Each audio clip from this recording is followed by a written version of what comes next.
Alright, so I just got another layer of good soil on top of these potatoes that are sitting right behind me here. These guys. Welcome back to New Garden Road, where I share my love of gardening with you in a way that I hope will inform, inspire, and elevate you.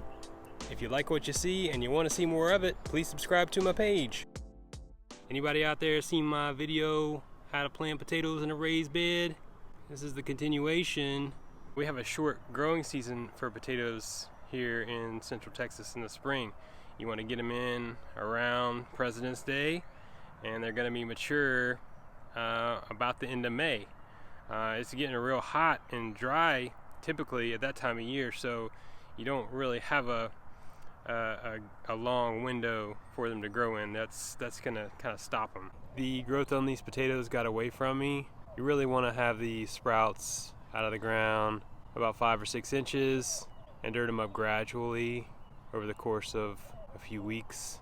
If you've got some lower leaves that are yellow or not looking their best, you can remove those. If you get them growing and you dirt them up continually, gradually, like some people do to get more potatoes, because the potato will continue to grow, the stem will continue to grow up, and if you continue to add soil and growing conditions are optimal, it's going to continue to send out shoots, and on those stems is where the potatoes form. So the question is, we keep dirtying them up. Is there enough time for those things to happen? So it's a really interesting question, and I think it points to also how differently things play out in different parts of the country and different garden setups. I hear a lot of people growing potatoes in containers or pots. I'm gonna go ahead and get these guys dirted up with a bunch of reclaimed soil from a bed that I'm removing, and I've added a bunch of soil conditioner, and then I'll throw in some fertilizer, one that's got a lot of nitrogen,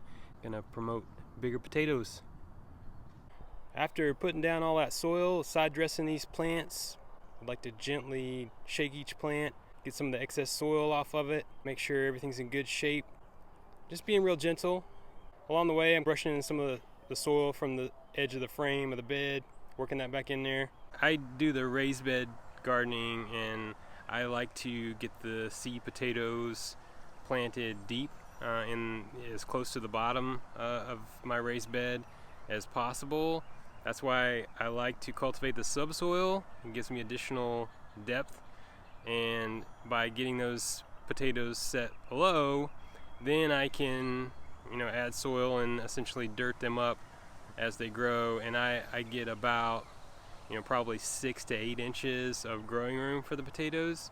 So it's not to say you can't make it higher and build more soil and get more potatoes, but for me, in my raised bed gardening and here in Central Texas, I get plenty of potatoes for myself and for my family, and even for my friends and coworkers. There's so many different methods and styles of gardening, and I think one of the important things to remember is it's not necessarily about right or wrong, or even what is best or what is the best way, because that's often the question.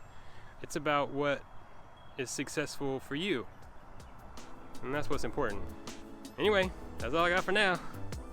Thanks so much for watching. I hope you enjoyed the video. I hope you got some tips, and I hope you're going to be dirting up your potatoes real soon.